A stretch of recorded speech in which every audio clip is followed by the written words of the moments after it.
Hey guys! Welcome to another episode of Their Talk. So, episode 3 of 2026. And ang kasama ko ngayon ay the one, the only, Kuya Raymond Richie! Yes! Hello. Kamusta po kayo Hello! lahat? Ang bonggang-bonggang flight attendant. Uy, grabe naman sa bongga. Uy. Saan ka naka-base ulit, Kuya Raymond? I'm based in San Francisco, California. Wow! Yeah. So, those who may not know, Tito Raymond is a flight attendant and a singer at clone daw ni Martin Rivera. Uy, grabe naman. Do you feel any pressure right now? Yes. Baka marinig ni Martin yan, uy. Do you feel the pressure? So, Kuya Raymond, share with us your journey muna on how did it start na naging singer ka and then flight attendant. Okay, so yung singer part, back in 1994 sa San Francisco, they launched a singing contest sponsored by GMA7. So they had this contest. So I think we started at mga 100 plus na mga contestants, and then ayun, ako rin nanalo. So nung towards the grand finals, ang nag-judge doon sila Regine, si Ogie, si Jaya, at saka si Jano, I think. Tapos yun, part ng prize ko noon, ako yung kumanta nung nilaunch yung GMA7 sa San Francisco. Then as a flight attendant naman, back in 2010, I left my job sa IT. I used to work sa corporate world. Isa akong office manager slash executive assistant. Umalis ako dun sa company, and then right after that, I applied. Kasi nakita ko yung isang friend ko na flight attendant siya, and I really love traveling. So, apply ako dun, and sabi ko kay Lord, if it's your will, may it be done. And yun, natanggap ako dun sa company, sa Virgin America. That was in 2012. And it all started there. So, going back sa singing career mo, so I parang IT corporate ano ka nun, tapos singer ka din, parang side part, Tito Raymond? Side hustle ko nun. So, ang hirap nga nung situation nun. Kasi, imagine mo, I have a job from 8 to 5, Monday to Friday, and then on Fridays, magkakaroon ako ng mga shows. Friday, Saturday, Sunday minsan. So pupunta kami ng, kunyari, Chicago. So on the weekends, andun ako, and then Monday back to work na naman ako. So medyo paguran. Parang double life ka nun, no? Oo, it was really hard. So, alam mo, sabi ko nga nun sa talent manager ko, paano kaya yung talagang mga singer like sila Sarah Geronimo, paano kaya yung lifestyle nila? Ako nga lang na parang konti lang yung ginagawa kong gigs on weekends, pero pagod na pagod ako. What more yung talagang full-time na mga singer, di ba? Biro mo, kakanta sila, tapos pupunta na naman sila sa isang lugar, lalo na kung tour yun, di ba? Show sila ng weekend, and then travel, and then show na naman.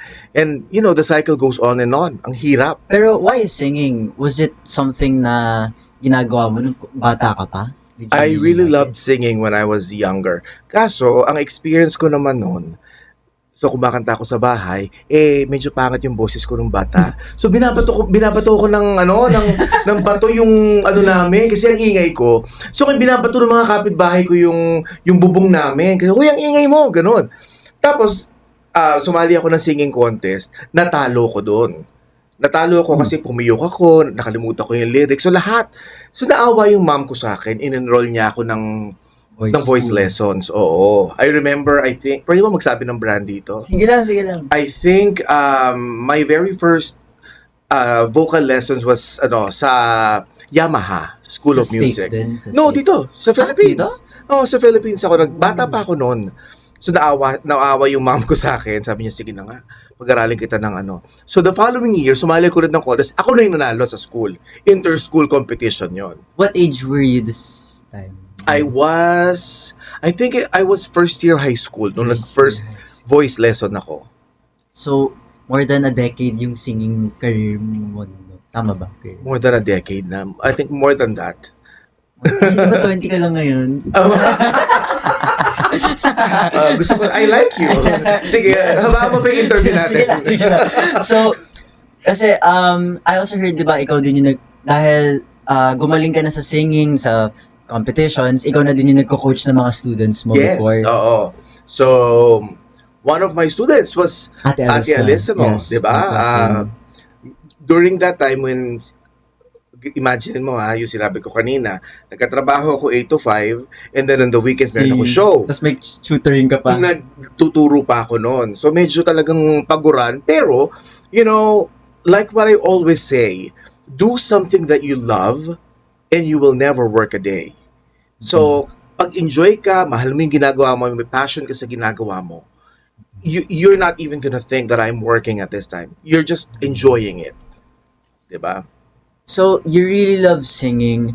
Matanong lang, what changed? Parang ang laki kasi ng shift from singing, biglang nag-flight attendant ka. Well, it's actually connected to each other.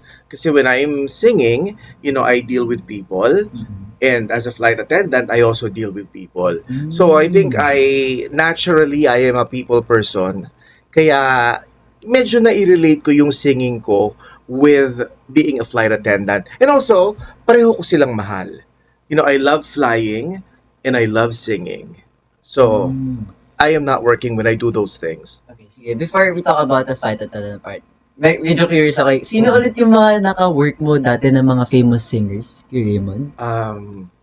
So far, si Jessica Sanchez, Martin Rivera, syempre si Idol. Sino pa ba? Lana Misalucha, sila Ogie Alcacid, Angeline Quinto, and many more.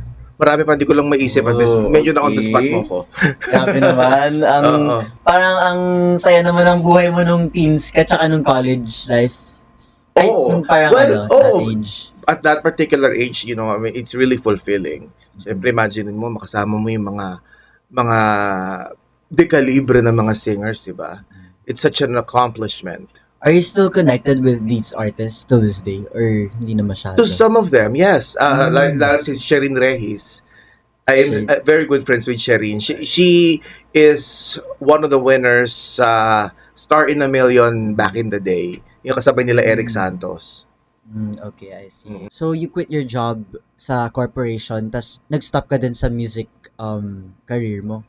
Hindi naman ako nag-stop kasi yung singing naman, I do it during my free time. Yung kunyari, pag may kailangan ng singer, I would, say yes if I'm available. But otherwise, wala naman akong tinigil for being a singer. Okay. So, yung flight attendant, was it, how do I describe this? How long did you study to become a flight attendant? So in the You had to go to US, college, right?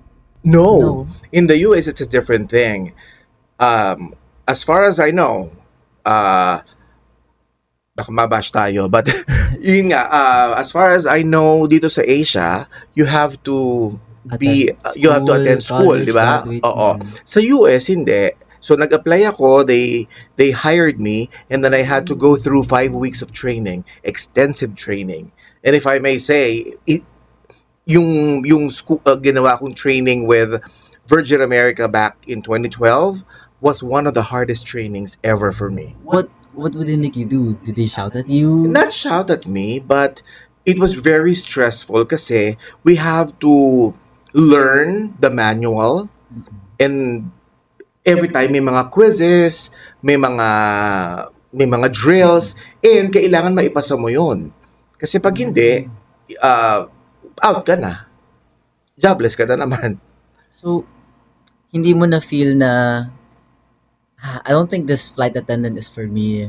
Parang ganun. Tapos 5 weeks yun eh. Oo, nung nagte-training ako, I really put my heart into it. Kasi talagang gusto ko talagang maging flight attendant. How did you feel nung nakagraduate ka na sa flight attendant? Of course, it was very fulfilling. Especially, the hardest part was, meron kaming evacuation drills na gagawin, and you have to say it verbatim. So, kahit one word lang na ma-miss mo, fail na yon. Imagine mo, I have to memorize yung drill from start to finish, word per word. If you mess on one word, one single word lang, bagsak ka na. And, ayun, naipasa ko naman siya. Tapos nung nakapasa ka, you were, di ba, kanina nag-usap tayo sa table. After graduate, you were on call na, you were a reserve muna, right? Yes. and this was a little bit hard for you kasi you didn't control your time. Yeah, basically at that time, I didn't have a life. Kasi for 12 hours, there was a period of 12 hours that I'm on call. Hindi ko alam kung saan ako pupunta. Imagine mo kung if I pack my stuff, like for example, for Hawaii, like, a lot of shorts Oh, and blah, blah, you were able to fly na pagka-graduate mo agad. I was able to You're fly, allowed na. kaya lang I was under the scheduling's mercy kasi pag meron lang nag-call in sick, doon lang ako tatawagin. Oo, parang doon lang ako substitute para doon lang. substitute lang ako, yes.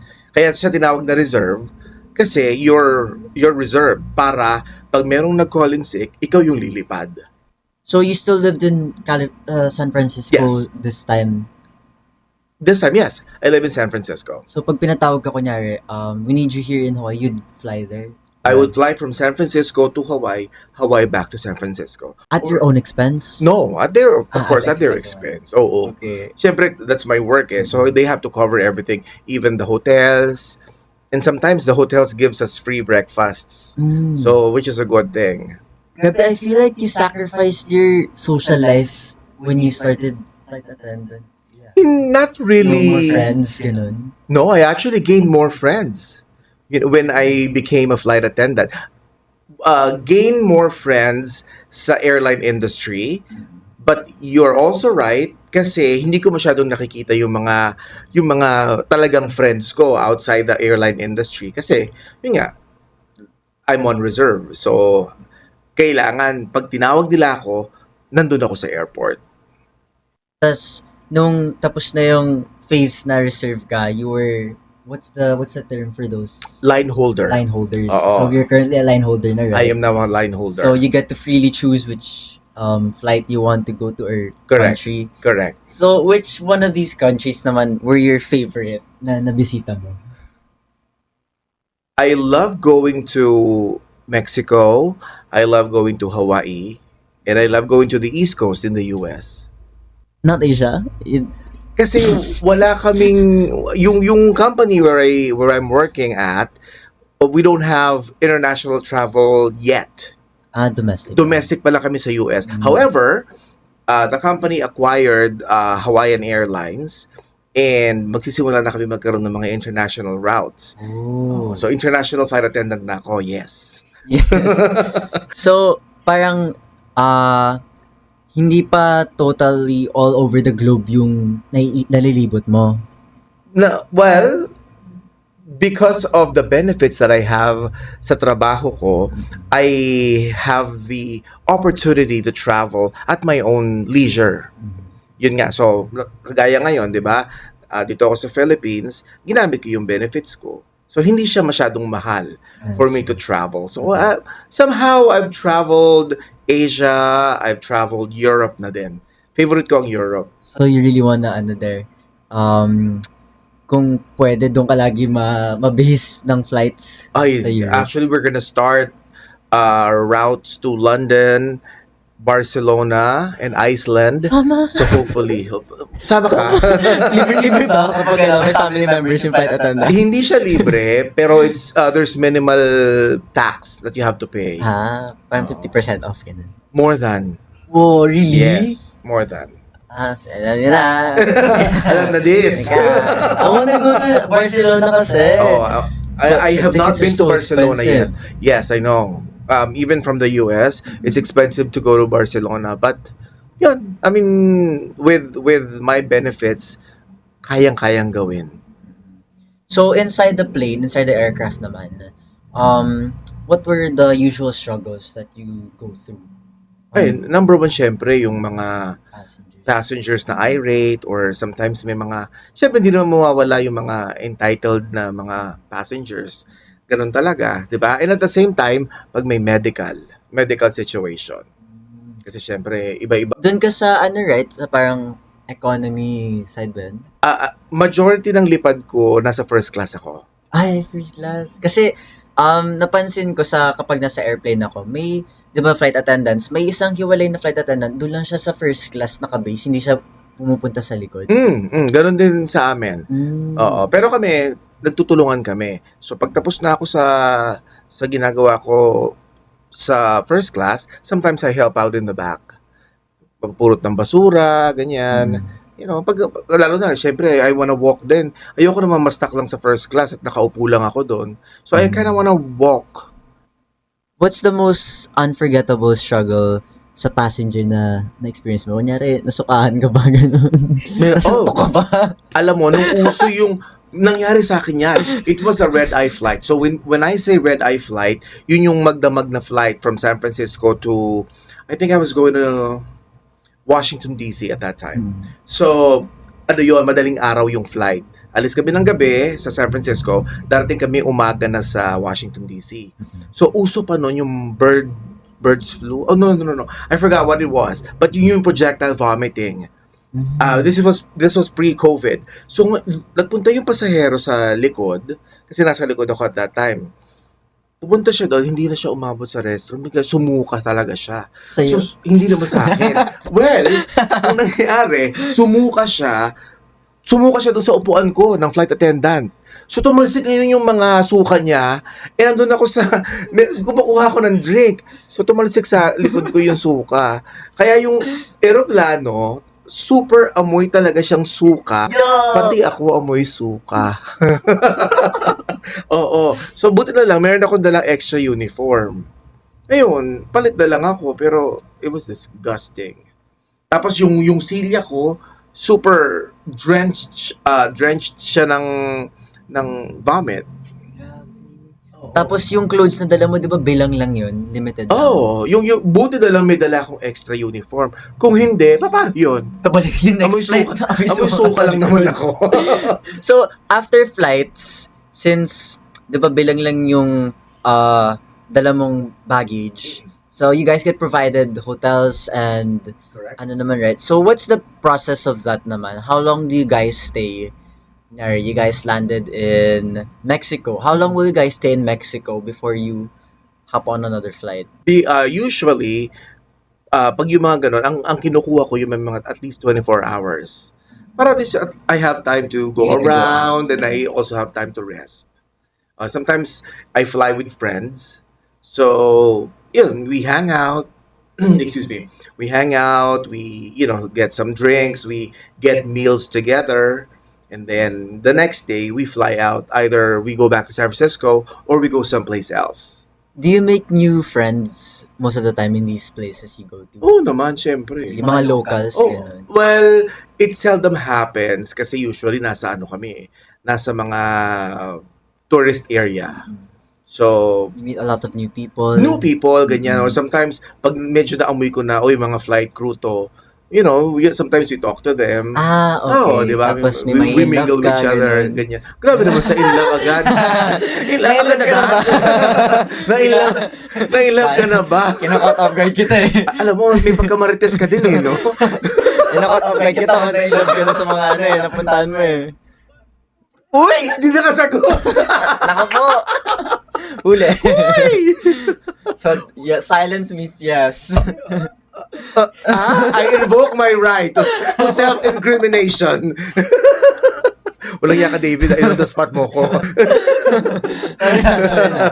Pero buti, no, yung mga, based on what I hear, yung mga flight crew, hindi sila ganun kahirap kausap, approachable sila. Hindi naman... Majority kasi sa flight crew is customer service oriented. Kaya ano Diba? sila. So, mas mabait alam mo yung talaga. pag-approachable, naging pagkatinan ka pa kung if you're not gonna be approachable. Diba? So, I think one of the characteristics of a flight attendant is you can easily talk to us. If you need something, just approach us. However, meron akong pet peeve sa aeroplano pala. Ano? Pagka pinoke ako. Meron mga ganun alam mo, ako. naglalakad ako sa aisle minsan, and then they would just poke me. Sometimes they poke me in the butt. Sometimes I was like, can I help you? Alam mo yung tipong, minsan gusto mo nang maasar na parang, stop poking me. Diba? So yan yung mga pet peeves. I know there's a lot of flight attendants. We hate being poked. Why? Why is tinatawag lang naman kayo eh. They call us, excuse me. Pwede Okay, naman gano'n, okay. diba? Why do you have to poke me? Sa puwet ko pa minsan talaga. Oo, na parang, hoy, that's harassment, di ba? Tapos minsan kapag manghihingi sila ng water please, water drink, can I get a drink? Oo, tapos minsan pupunta ka sa naman, diba? ito nakakatawa pa minsan. Minsan, turbulent, di ba? So, nanginginig yung aeroplanong ganyan, di ba? Biglang, ting! May tatawag, call button, di ba?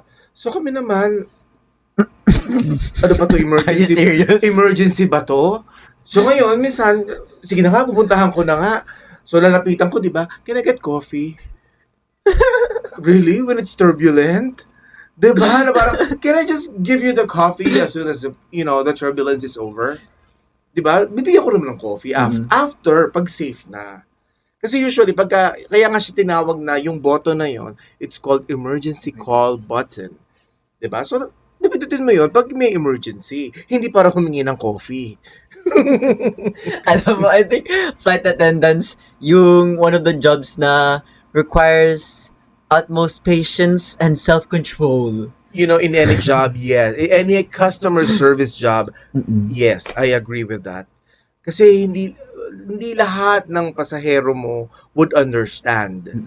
May mga pasahero talaga na pasaway and, Pero you can be honest naman, Kerry. May time naman na nag-snap ka sa passenger. May time na ba na nag-snap ako sa passenger? One of the good things about me is I really try to control my emotions. Kasi sila yung nagpapasweldo sa akin. Without them, wala akong trabaho. So I really try my best. Kaya nga sabi ko sa iyo, 'di ba? Minsan pet peeve ko yung pag pinoke ako. Minsan pinoke ako na parang nilunok ko na lang yung laway ko. Hi, can I help you? Biglang ganon, 'di ba? Kasi syempre, kailangan you have to be a good customer service because you're an ambassador sa airline. Wala akong choice but walang choice but it would be nice to be nice sa mga clients mo. Pero kapag talagang malala na sila, pwede mo naman pagsabihan, di ba? Oh yeah, yun naman. Kasi di ba sabi nila, don't bite the hand that feeds you, parang ganun. Oo, pero you can actually tell them nicely. Kasi when you say snap, di ba parang, why did you poke me? Di ba? Kasi yung iba, meron ako mga nakikitang mga katrabaho na medyo rude. Pero yung experience ko is, I tried to control my emotions.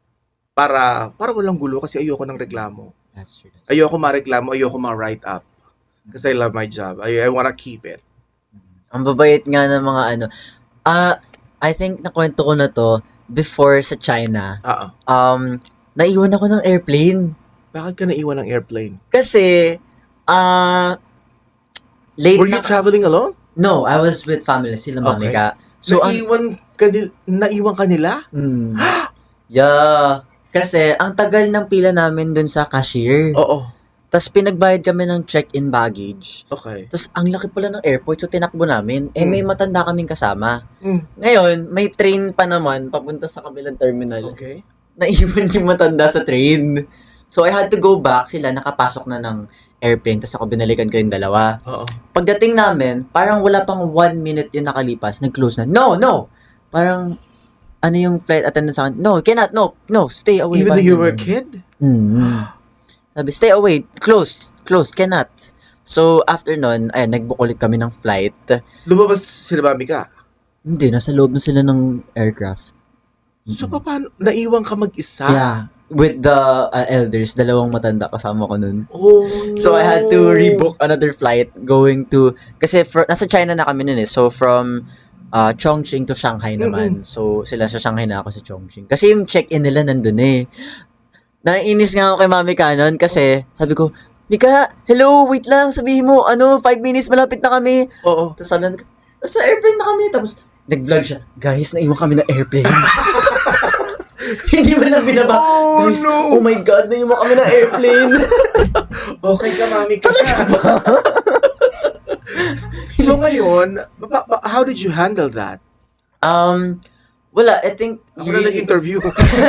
Kasi... Ako na nag-interview. Kasi I was panicking na, pero I remembered na kapag may times na ganun, kailangan, you need to calm yourself down and think think clearly. Kasi kung hindi ka nag-iisip ng mabuti or ng clear, hindi mo mga ano yung next mong gagawin. How old were you when this happened? This was last year lang, nung December. Last year lang. Mm-mm. So, at So, least medyo may maturity na. Oo. Pero, yun nga. Maturity? Mature ka na? Talaga So sabi ba? ko, okay, wait. Bini-breakdown ko kasi yung process. Okay, so naiwan kami ng airplane. Andun sila lahat. Okay, what do I need to do? Sino kasama ko? Do I have money? Parang ganun. Very good. Pero thankfully naman, may may mga ibang crew doon na tumulong sa amin. So yun nga yung maganda sa industry na yan. Maraming helpful sa kanila. Yes. Tapos, medyo naiinis na nga yung mga matatanda na kasama ko kasi naiwan kami. Pero sila naman, okay, I'm sorry, it's okay, we will get through this. Parang ganun, dinamayan nila kami. So, it was really nice. Tapos, ganun din sa Taiwan, naiwan din ako. Bakit ka parati naiiwan? Hindi ko alam. Kasama ko na naman yung matanda. Sila na naman? Sila ulit. So, buti naman this time, hindi lumipad yung airplane. Okay. Lumabas talaga yung flight attendant doon Okay. para sunduin kami sa loob. So, may video pa nga ako kasi sabi niya, we need to go, we need to hurry. Oo. Tapos kasabay namin yung flight attendant tumatakbo. So, pagpasok namin ng aircraft, bigla niya sinara yung pinto. Oh my Tapos bigla God. lipad agad kami. Talaga. Buti at least kasama ka, hindi ka na naiwan. Kaya nga pero gabi yung experience na yon. Pero kung ikaw yung nandun sa situation na yun, Raymond, iiwan mo ba yung passenger mo? Kasi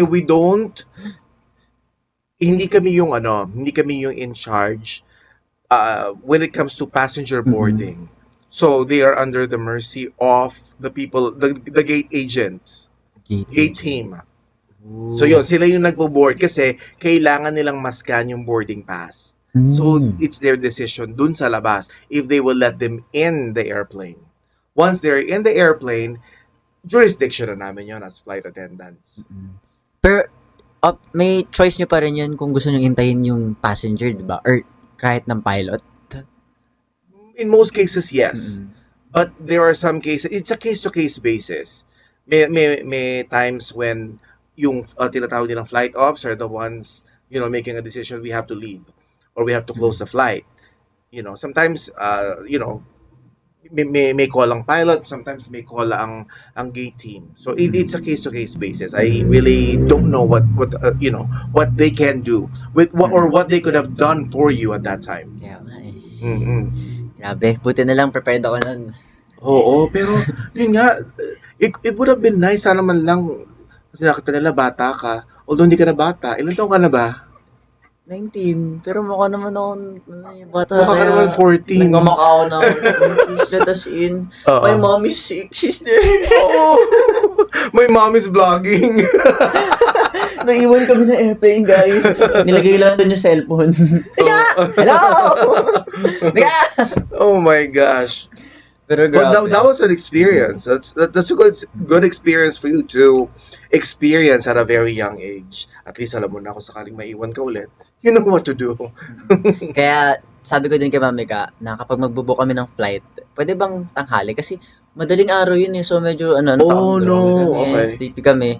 Kasi si Mami nahabol niya yung tipid na flight. Siyempre naman, I mean, you can't blame. Sabagay. Siyempre, it has to be cost effective, di ba? May naalala ko, may tip ka sa akin once kay Raymond. Sabi mo, para makatipid kayo ng flight, book every Wednesday.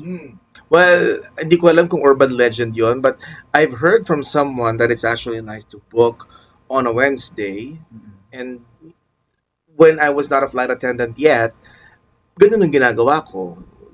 Wednesday night, nag-check. It's actually cheaper. Going back sa music career mo, kumakanta ka pa rin yan kay Raymond, no? Kumakanta pa din sa banyo. No, just, Sa banyo? Sa banyo? no, ngayon, kasi when my talent manager sa US passed away, medyo naglilo na rin ako ng konti. Okay. I got busy or I keep myself busy flying kasi mas masaya mag-fly. But I still do some events, mga private events na nga lang, mga debuts, mga weddings, ganyan. And sometimes kapag merong invitation, I would say, And guys, narinig si kay Raymond. If you want to book Raymond Richie on Instagram, it's Raymond Richie it's on Raymond Instagram. Richie. Nag-host din po siya. Yes. Ayan. So, Ang saya nga lipad, sabi mo sa akin one time, you get paid to lakwatsa. I get paid to You get lakwatsa, paid to correct. lakwatsa. I love it. You're paying attention to what I'm saying. Exactly, kasi I love I'm it. preparing, you know. Oo. Detail-oriented. Yes, exactly. So, flight is really something you're really passionate about. Correct. And how long do you plan on maintaining this passion? Do you not plan on settling down soon? I Having a think- family? I think I will be retiring from this job. You know, this is how much I love what I'm doing, and I don't see myself doing anything else at this point in time. So, talagang I plan to keep this until I retire. I think ito yung tinanong ko kay Ate Mavi once kung love or career. Sinagot mo ata yung question na yun, career yung ano eh.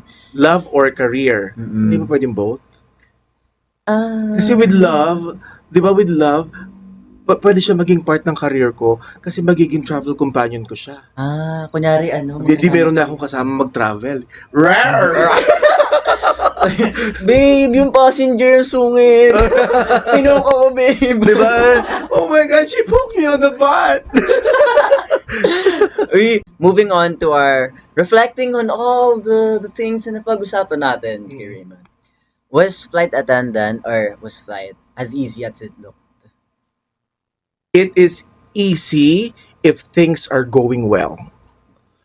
It becomes harder, excuse me, it becomes harder when you actually are faced with trials. Like what I said earlier, pag nagkaroon ng medical, pagka meron kang irate na passenger, 5 syempre, weeks pa na. 'di ba? Yung 5 weeks training and all those.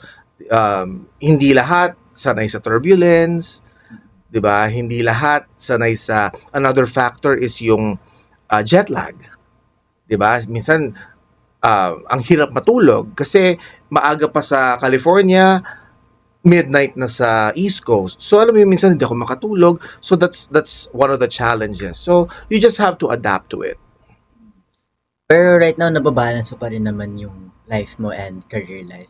My personal life, my career life, I think it's balanced at this point kasi hindi ko talaga kinoconsider na trabaho yung ginagawa ko dahil I enjoy. Like what I said, I get paid to lakwatsa. And for the aspiring flight attendants naman out there, marami akong kilala eh. What's an advice you have for them? What can you say to them? So, pag nag-apply kayo, nakapasa kayo, napunta kayo sa interview process, just be yourself. Just introduce yourself, let them know who you are, and if you are fitted for the position, it will happen. And at the same time, syempre, dapat andun yung passion mo sa, sa customer service. And, yeah, yun lang eh. Ang pinakamasasabi ko is just be yourself. Kasi if they like your personality, it will happen. Yan. And, May bala ka ba maging flight attendant? hindi, wala naman. Curious lang. I am okay. Pero kung gusto mo namang ilibre ako ng flight, paano? Ay, wala Sabay tayo punta problema dyan. Barcelona. Punta ka ng US. Punta ka ng US, iba-body pass kita. Kaya mami ka. Inaano na ako ni Tita Esel, sabi niya, uy, mag-apply ka na ng US visa. Oh, diba? Napaisip tuloy ako. Yeah. Why not? Diba? Why not? Pork not? Ah. Diba? Pati, kaso saan ako titira? Pwede ba ako tumira sa bahay mo? May bahay ako doon. May bahay si Tita Isel. Diba? Marami kang titiran doon. Ay, wait. Eto, last question. When you retire, may, When sa I, lahat, when I retire. when you retire, where do you plan to settle?